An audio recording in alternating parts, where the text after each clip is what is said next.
Kirsty here from The Fit Business, and today I am going to be taking you through an introduction to the Pilates principles. Now, when you get to grips with the Pilates principles and you start to layer them in and integrate them into your practice, you will not believe the progress you will achieve from an aesthetic and from a functional perspective. Honestly, when you get on board with the Pilates principles and you can on command bring them into the quality of your movement, it's just so exciting because you have that moment where you think, yes, I understand, I get it. And it transforms from being movement without intention to this wonderful marriage of mind, spirit, and movement all in one that creates this really, really beautiful experience. So the first principle I wanted to talk to you about is centering. Now that is working from that core, working with attention to those tummy muscles and a real focus on those abdominals. Now when you create that strong connection with that center, it totally underpins all the movements that follow. You have to establish that core connection to really provide a stable and safe framework for the entirety of the method. Now, I'm going to be a little controversial here. In Pilates, we have two methods in which we can set the spine up in terms of the original setup and the original alignment. Now, the first one is a neutral spine, which I find wonderful for the 4-point stance movements, for the rotation movements. But when I am working on my back, I favor a spinal imprint. I know, this is going to be massively controversial, but let me tell you why. Let me make you understand, help you understand how it's effective in terms of those back-lying postures. And I say this from many, many hundreds of hours of working with my clients. They all find it easier to maintain that stable base on their back when they are working in a spinal imprint. So I'm going to take you through the setup of how to create that awareness and that sense of centering by taking you through a spinal imprint. So you are going to start on your back, and I just want you to allow the head to melt into the ground. The backs of the shoulders also melt into the floor. I'm going to send the arms up into the air. You are going to bring your awareness to the backs of your shoulders as you gently draw them down to the floor. Now you never ram, you never jam, but you bring that attention in terms of really creating stability from the mid-back. Now from here, we are going to bring one knee up to 90 into tabletop and then same on the other side. Now, a neutral spine would allow that back just to lift a fraction off the floor. But actually, it is immensely difficult to maintain that position as you move through abdominal challenges as we would. So what I favor is a spinal imprint. Here is how you set it up. I want you to imagine that breastbone is dropping down to meet that belly button, and your pelvis is gently, your hips are gently tucking up also to meet your belly button. So as you can see now, I have closed the gap between my back and the floor.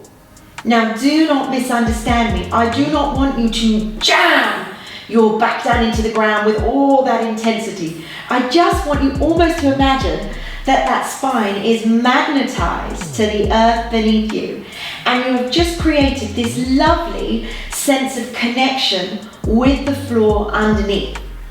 So you're not allowing the back to arch and sway. Your back is vulnerable when you let it pop up like this. You need to maintain that spinal imprint where you feel like your pelvis and your breastbone are gently drawing down to meet that belly button, and it just gently brings your spine down to the floor.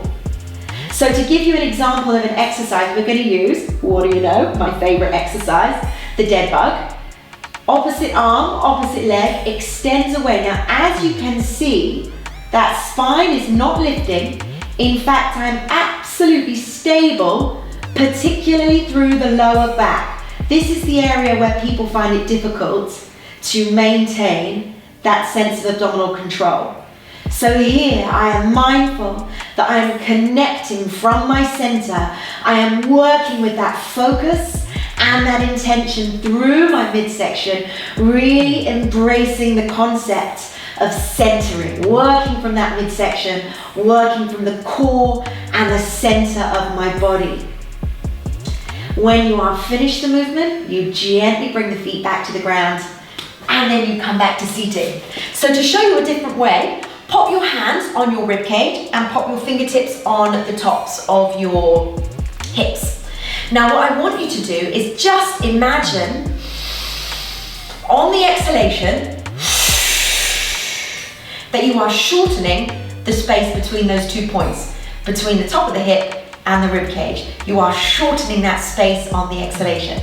Now, touch your tummy muscles. They will feel sturdier, they will feel more robust. So that is another way to set up the spinal imprint from a different position. When you work with that attention to those tummy muscles, with that intention to that center and that control, it sets you up with the most marvelous base in which to practice your Pilates. So just a side note, guys, I'm not rejecting the notion of a neutral spine. I love the notion of a neutral spine, particularly when you move through these type of exercises where you are working in terms of loading on the front, working through those rotations. But generally speaking, when you are working on your back, if you favor that spinal imprint, it just gives you a safer framework in which to execute the movements. So I'm not rejecting the principle, just specifically when you're working on your back, particularly if you are nervous about your lower back, a spinal imprint is a smarter choice.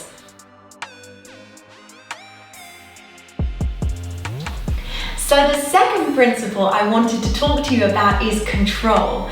Now it is absolutely essential within your Pilates practice that you master the notion of control, because when you master your movements are safe, your movements are effective, and you are in command of yourself and your limbs.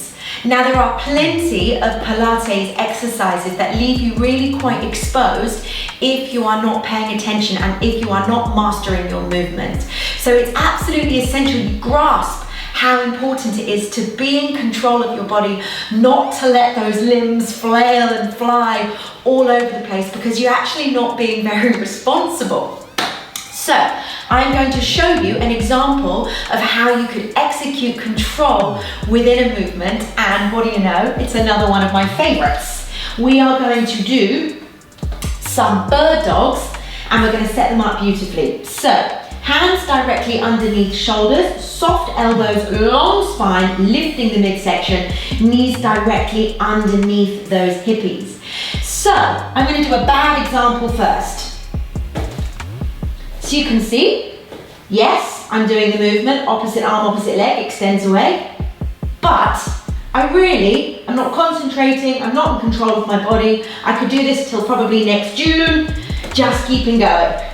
So that is not executing control, that is not being in command of myself and my body, it's being super pedestrian. It's really easy to be pedestrian through this method, just kind of flinging your body about. I want you to really apply that sense of control and focus. So we're going to opposite arm, extends away, you focus, you elongate, you lengthen, you bring attention to that center. You take it back to center, opposite side. Arm extends, look at the control as I extend the arm and I extend the leg. What that in turn achieves is stability in my shoulder, an abdominal contraction. The muscles in my back are working hard to hold me there. The muscles in my hips and my bottom are working hard to control and facilitate the movement. And what I am getting here is a focused, controlled, effective movement that really hits the entirety of my body. So that's your example of what you're aiming for. This is what you're not aiming for. Arm, leg extend. Look at my back, it's flying all over the place. My arms are all over the place. I'm not in control of my body. When you are not in control of your body, you are not being responsible, you are not being safe and effective. So with these specific movements, they are really specific, take that trouble to master the movement and exercise that beautiful sense of self-control and respect for those muscles. So the third principle I wanted to talk to you about is concentration. So this to me really is starting to get into the meat of the very essence of what Pilates means, particularly to me. If you can apply concentration and focus, it transforms the approach to the movement. So I want you to set yourself a challenge of next time you start a series, you ask yourself the question, what am I trying to achieve? So when you ask that question, it sets that intention. It makes you think, well, what actually am I trying to achieve? I can't tell you how many classes I've taught, I've been involved in, I've participated in, where halfway through I've thought, I've got to go to Sainsbury's, I need to clean the bathroom, I've got to do that in the morning, I haven't done the ironing, and so on and so forth. You get the picture. And actually I get to the end of the class and I think, and I haven't applied focus, I haven't applied concentration, I haven't applied intention, and it just doesn't maximize the output of your performance. So what I want you to do is really think about, what am I trying to achieve? So we're going to use an example to help really outline the importance of applying concentration, focus, and intent. We're going to use another favorite of mine. We're going to use a rock back as an example. So, set yourself up beautifully. Again, always that lovely setup. Soft elbows, long spine, abdominals braced, working up onto those feet. So a traditional rock back. You would sink into those thighs and then you would load over the shoulder. So what I am thinking about is bending the knees, working into the thighs, lengthening the spine, pressing through the toes and then driving onto the hands as I drive forward, propelling myself forward. So I sink, I really power up that spring and then I drive over the shoulders.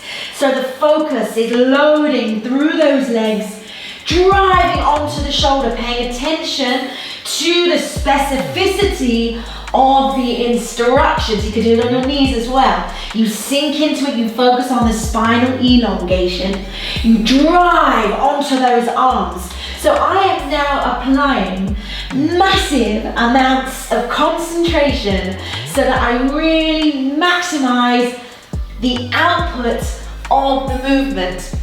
So where you apply that focus, where you apply that energy, really directs the output of your body. So rather than just pinging through the movement, you are really concentrating on the specificity of what you are asking your body to achieve.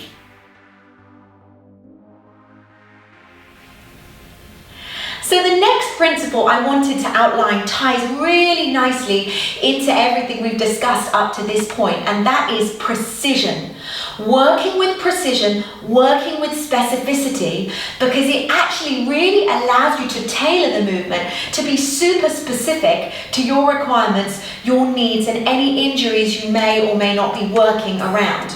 So I'm going to use a 4-point stance setup as an example of exactly how precise you can be when you are setting up these exercises and the importance of it. Now, lots of people suffer with wrist pain throughout this portion of their forearm when they load through Pilates. Now, this is a really easy way of changing the precision of the movement to offset and amend that. So for somebody that doesn't have wrist pain or forearm pain when they work in these 4-point stances, you would set the movement up like this. Your hands would sit under your shoulders wherever they feel comfortable. You would lengthen through the spine, and this is how you would set up that placement with precision. I've planted my hands, I've splayed my fingertips, my elbows are soft, the chin is gently dropped, and the back of the skull is elongated.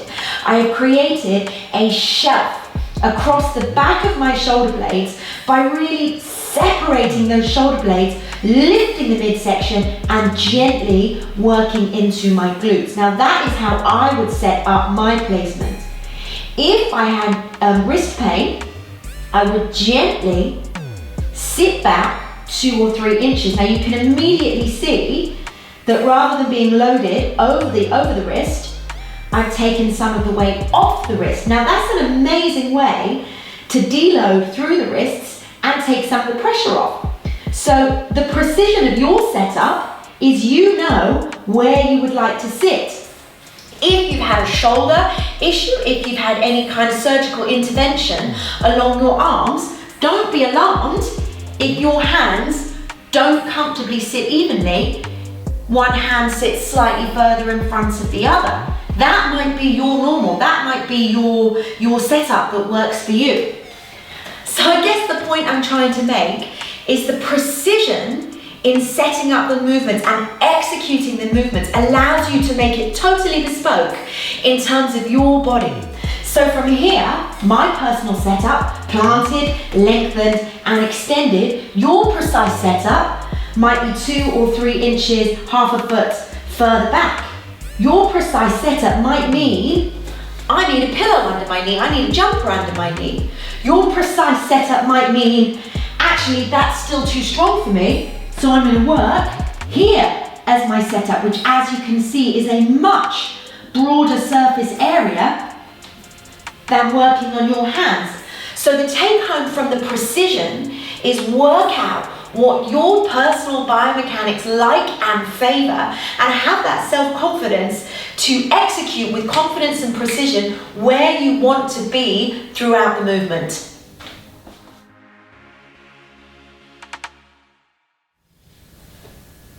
So, principle number 5, breathing, breath, connecting the breath with the movement. Now, in Pilates, we do 2 types of breathing, diaphragmatic breathing and lateral breathing, and they are appropriate in different scenarios. Now, the diaphragmatic breath is where you breathe into that space in your belly. It's where that belly expands and draws in and out as you breathe. So let's just focus on that for a moment.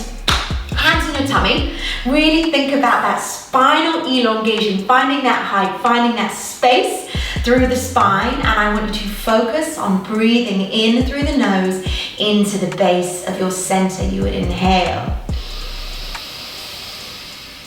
And as you exhale through the mouth, you soften the shoulders, the belly returns back to center.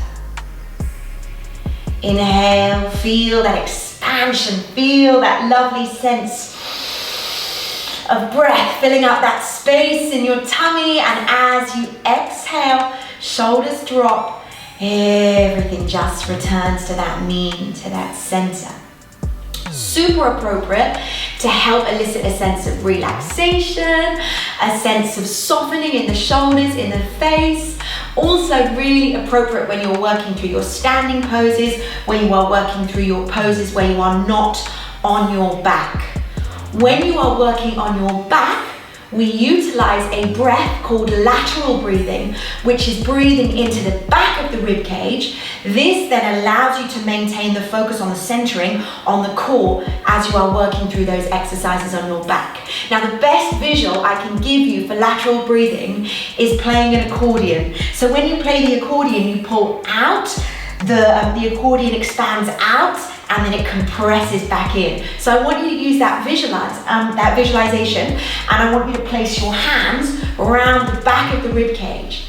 So rather than breathing up into the neck and up into the shoulders, I want you to breathe down and out. We inhale. And as we exhale, again, we focus on that shoulder, softening. Honestly, I see this all the time. Breathe, I'm not even quite sure what it is. It's difficult to practice actually breathing into the side of the rib cage, but when you put your hands on your rib cage and then you breathe out and in, it actually becomes a lot easier to understand because you can feel the movement of that rib cage expanding and contracting underneath your hands.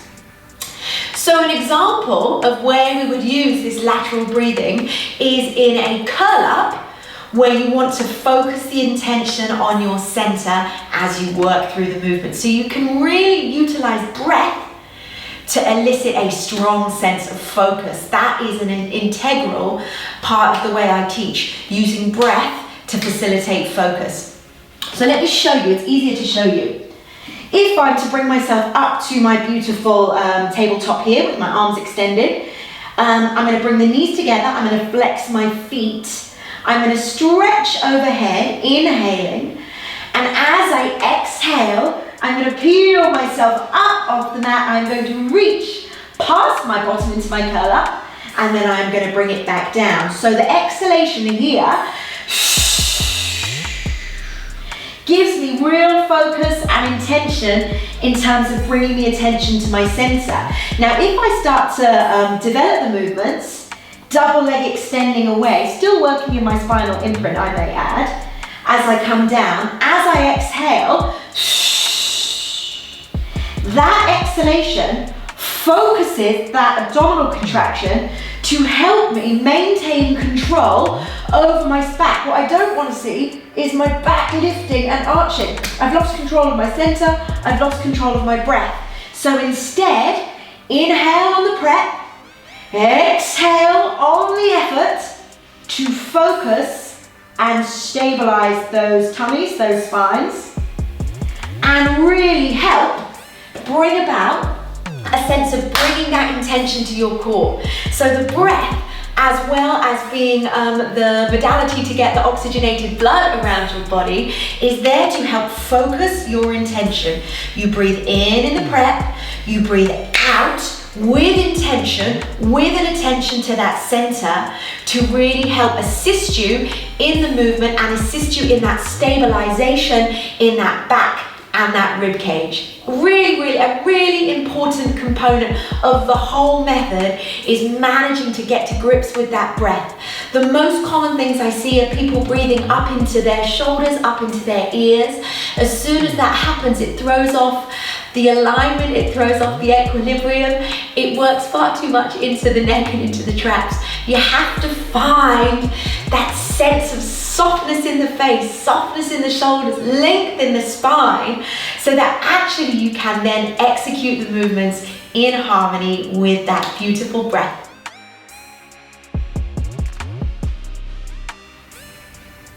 So I have saved my favorite Pilates principle till last. Now, my favorite Pilates principle is flow. Flow to me is the very essence of what Joseph Pilates was trying to achieve when he created this amazing method. So flow encapsulates moving gracefully, moving easily, moving effortlessly, and how you link the movements together to create that sense of easy movement. Now that is what we are shooting for when we are practicing this method. We are shooting for easy movement. Now, I cannot tell you how many people always say to me, oh, Kirst, you make that look so easy, you make it look so simple. That is because the movement is in my body and I have practiced perfectly for a long while. I have committed to perfect practice over an extended period of time. So the movements are in my body knows them. It knows where I ought to sit, it knows where I want to be, and it helps me achieve that, because with familiarity comes expertise. I'm going to repeat that. With familiarity comes expertise. And it really is the essence of why we practice, because we want to improve, we want to get better. And now this brings me to a really interesting point, or what I think is really interesting. When you commence anything, when you learn anything, you have to go through the pain barrier of possibly not being brilliant at it at the beginning. What a lot of people do is they want to skip the phases where they learn and they want to jump straight to expert over here. So here's beginner, here's expert. They want to miss this whole segment and they want to land themselves over there. It doesn't happen. It's not a reasonable expectation. It's not a feasible expectation of yourself. You have to go through that sense of gentle progress to get to that expert point, and you will get there faster if you accept and you get on board with the process of incremental exposure to load. It's one of my favorite concepts across the whole exercise space, incremental exposure to load. You sneak up on your body, you don't sledgehammer your body. So I'm going to give you an example of how we can create flow by bringing it in over a period of time. Now, rotations lend themselves beautifully to flow. So from here, I'm going to show you how I would do a rotation with an overhead extension. I unwrap, I lift, I take it back to the center, I plant, rotate, overhead extension, stretching, bringing it back.